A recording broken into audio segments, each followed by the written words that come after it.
ಅಮ್ಮ ಎಲ್ಲೋ ಬಿಡಿದಮ್ಮ. ಇಲ್ಲ ಮಗನೇ, ಎಲ್ಲ ಸರಿ ಹೋಗುತ್ತೆ. ನರಸಿಂಹ, ನೀನು ಕುಡಿದ್ರೆ ಸರಿ ಹೋಗ್ತೀಯಪ್ಪ. ಏನ್ ಕುಡಿದ್ರಮ್ಮ?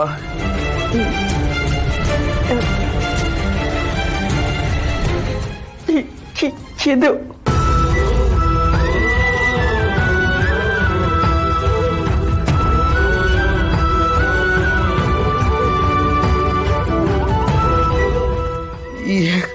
ಏನಮ್ಮ ಇದು? ನೀನಿದೆ ಅಂತಂದ್ಯಾ?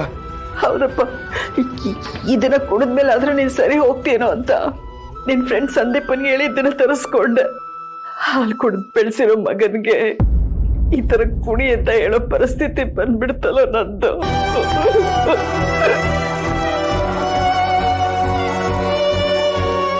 ಆದ್ರೆ ಹೀಗೆ ಹೇಳ್ತಿದ್ದೀನಿ ಅಂದ್ರೆ ನಿನ್ ನೆರಳಾಟ ನೋಡಿ ನನಗ್ ತಡ್ಕೊಳಕ್ ಆಗ್ತಿಲ್ಲ ಕಣೋ.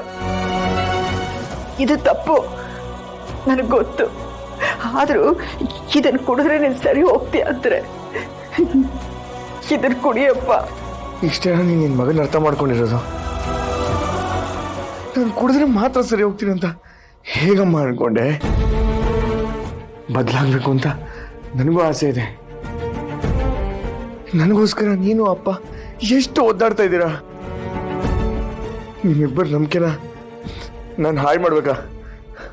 ಆಗಲ್ಲಮ್ಮ, ಆಗಲ್ಲ. ಕ್ಷಮಿಸು, ಅದನ್ನ ಮುಟ್ಟೋದಲ್ಲ, ನಾನು ಕುಡಿಯೋದು ಇಲ್ಲಮ್ಮ. ಅದನ್ನ ದೂರ ಎಲ್ಲಾದ್ರೂ ಬಿಸಾಕಮ್ಮ.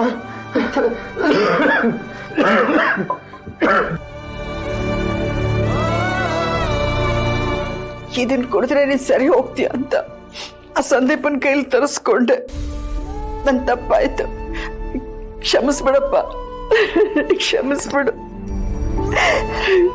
ಬೇಷ್ ಮಗನೇ, ಬೇಷ್. ಸ್ವತಃ ನಿಮ್ಮಮ್ಮನೇ ನಿನಗೆ ಎಣ್ಣೆ ತಂದು ಕೊಟ್ಟರು, ಕುಡಿಯಲ್ಲ ಅದನ್ನ ಬಿಸಾಕು ಅಂದ್ಯಲ್ಲ, ನಿನ್ನ ನಾವು ಒಪ್ಕೊಂಡೆ ಕಣ ಮಗ. ನಿಮ್ ನಂಬಿಕೆ ಯಾವುದೇ ಕಾರಣಕ್ಕೂ ಹಾಳು ಮಾಡಲ್ಲಪ್ಪ. ನೀವೇ ನನ್ನ ಮಗನಾಗ ಹುಟ್ಟೋದಕ್ಕೂ ಸಾರ್ಥಕ ಆಯ್ತು ಅಂತ ಹೇಳ್ಬೇಕು. ಹಾಗೆ ಬೆಳೆದು ತೋರಿಸ್ತೀನಿ. ಬನ್ನಿ ಡಾಕ್ಟರ್, ಬನ್ನಿ.